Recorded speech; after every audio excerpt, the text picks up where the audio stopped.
Morning. Steve O'Neill, St. Louis County. I know this has been touched on, but I'd like to get a more direct answer to this. Local governments have really faced a real burden in the last several years. And so that's school districts, counties, and cities. Last year, St. Louis County lost about roughly 230-some jobs, over 10% of our workforce. And so we faced that burden of cuts from the state, and we have not raised taxes that much, but many counties and cities, school districts certainly have. What will you do with aid to local government and for those dollars that flow into local governments and various health and services and so on? I think for one thing that this was my experience as a school board member. I saw how state regulation forced our school district on all school districts in the state of Minnesota to spend money differently. You have to do this, then you have to hire people to account to the state how the money that they're giving you is going to be spent. A lot of people comment how at the time I was a kid, and 50 years ago, there were half the number of teachers per student. Now, an awful lot of the people that we have now in an environment in which there are twice as many teachers per student as 40 years ago has to do with the fact that the government says you're going to have to spend money here, you're going to have money spent here that we didn't spend in the past. And I'm always a little bit leery when the state legislature says you're going to start doing this because there might be hidden expenses. For instance, in the industrial area, when we were talking about that just a moment ago, my wife used to work with a fairly prominent employer in the community, Minnesota Power. She pointed out to me that when the state legislature demanded that we have more spending to restrict carbon emissions, Minnesota Power had to invest something like $250 million in building.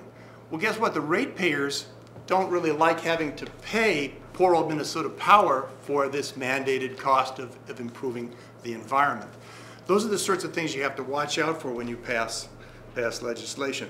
For the counties, I strongly believe that the counties and the cities and the school districts should be given a little bit more freedom to figure out how they can wisely spend their money.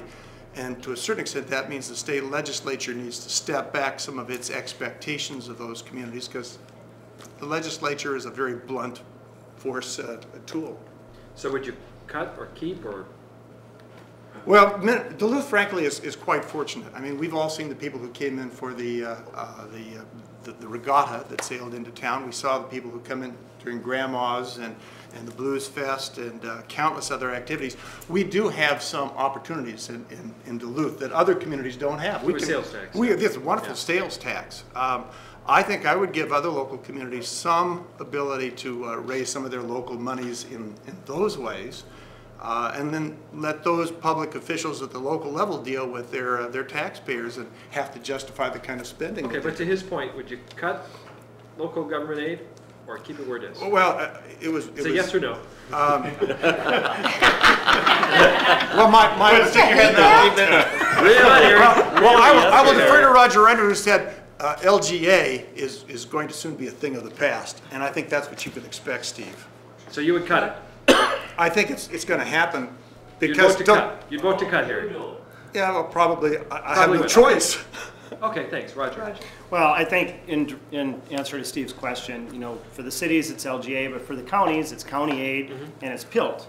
PILT is the one that a lot of people don't know about, payment in lieu of taxes. And in St. Louis County, where the #1 property holders are the state and the federal government, there's been a stream of money that came back from the state that said, we expect you to do something with this land that you hold in our name. And increasingly, we've given you no money to do it with. And I think the challenge is, and I used a figure before, $4 billion in property taxes. I actually looked, it's a little over $6 billion that's been pushed down from the state to local government. And cities and counties have had to either figure out, do we raise taxes or do we just stop doing other things? But the state continues to have some mandates. One of the really fresh rays of light in this is actually the Association of Minnesota Counties, who's put together a 21st century reform agenda and have worked really hard to get it out amongst legislators. And there's some very concrete, good ideas on ways that state and local relationship can work differently in the 21st century in order for counties and cities to do what they need to do with reduced income streams.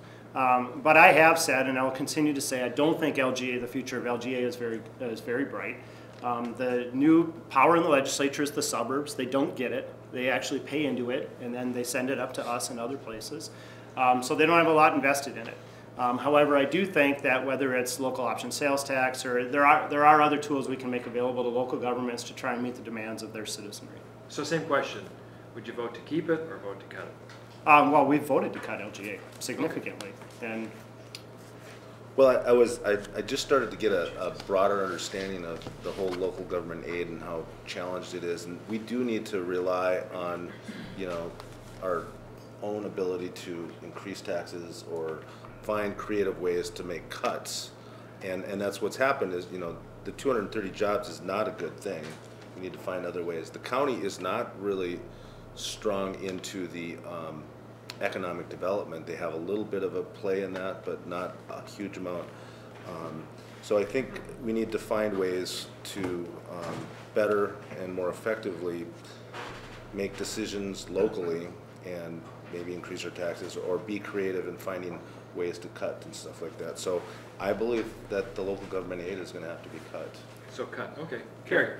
I'm going to be the lone dog here and say no, temporarily. I think the cities have really suffered. Duluth has very much suffered, and we've kept our end of the bargain, and we've raised taxes, and we've done all we need to do. The state hasn't kept their end of the bargain, and they don't convey that we're a regional center, and therefore that's why we get LGA.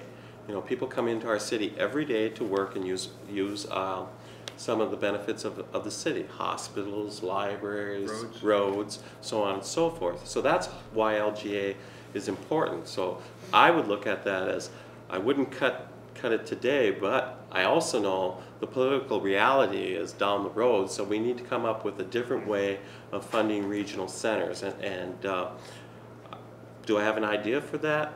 No, but it's something that we need to be open about and how we make that happen.